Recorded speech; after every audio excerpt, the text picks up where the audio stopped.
Welcome back to my YouTube channel. For today's video is may i-review na naman tayong product. And yung product na i-review natin is Pangkilay. So, nung nag-change ako ng profile picture sa Facebook account ko, which is ipa-flash ko dito sa screen, may nag-message sa akin and nag-comment kung ano ba daw yung ginagamit ko na product na Pangkilay and paano ko ginagawa yung kilay ko. So, today is i-share ko sa inyo yung name ng product and kung paano ko ginagawa or paano ako nakikilay. So, yung product na ginagamit ko na Pangkilay is brow gel. Kasi mas madali sa akin na gumamit ng brow gel. Yung iba kasi mas madali sa kanila na gumamit ng pencil or ng brow mascara or pomade.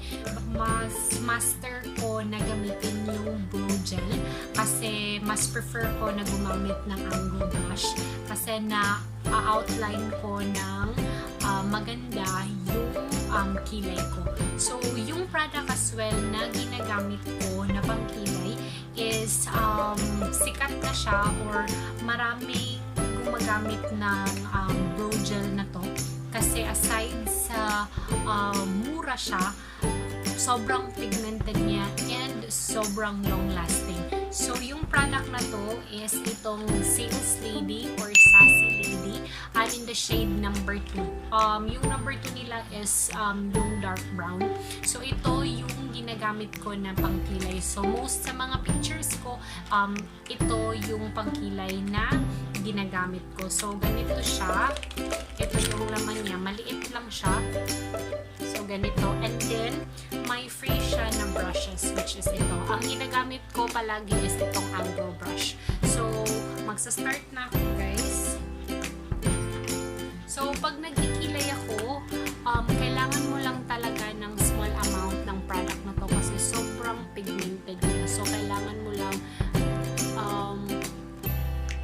yan, mga ganyan lang, guys. So, yan, ganyan karami. Mas marami na nga yan eh.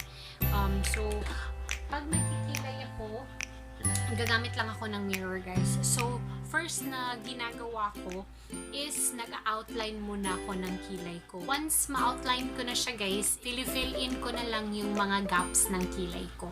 So, ipapakita ko sa inyo kung paano ako magkilay. So, kuha lang tayo ng small amount ng product. So, first guys is nagsisimula ako dito sa center palabas. So, gaga ko yung outline ng ginagawa ko sa kilay ko. So, dito ako nagsa-start sa center guys, palabas. And then, follow ko lang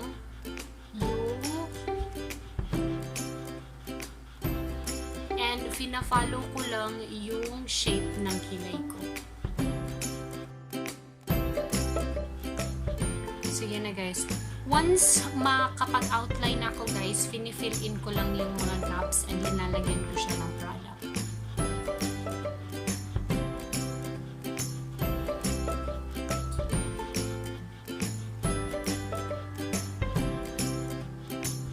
Then, after kong malagyan sa center guys, nagsa-start na naman ako dito banda. And, spread na lang sa product.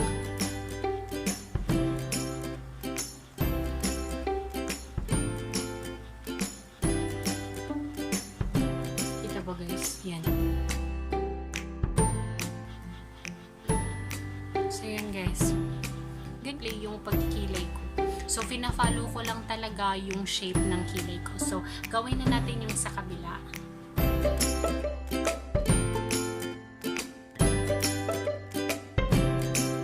So, ganyan siya guys, diba? Sobrang simple lang. Tapos, spread mo na lang yung mga products para yung mga gaps sa kilay mo is ma-fill in talaga siya ng product. So, tapusin ko lang tong kilay ko guys and then I'll be back. A few moments later.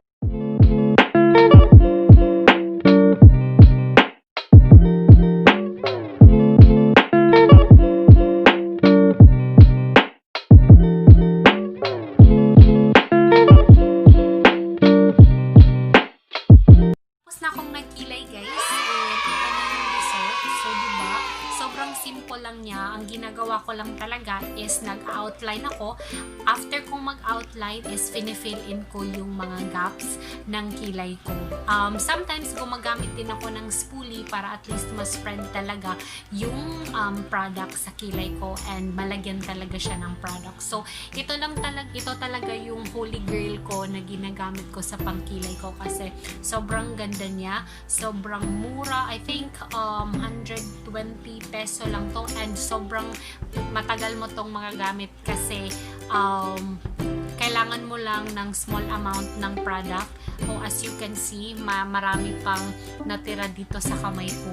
So, kailangan small amount lang and then talagang sobrang pigmented niya and sobrang ganda ng result ng kilay mo and long lasting. Kahit ilang oras ka, 24 hours kang nasa labas, there's talagang long lasting niya. So, depende naman kasi sa inyo kung ano yung preferred nyo, either pencil, brow mascara, brow gel, or pomade. Marami naman kasing pangkilay ngayon. But for me, mas prefer ko talaga itong tinted na brow gel and then angle brush kasi mas madali ko siyang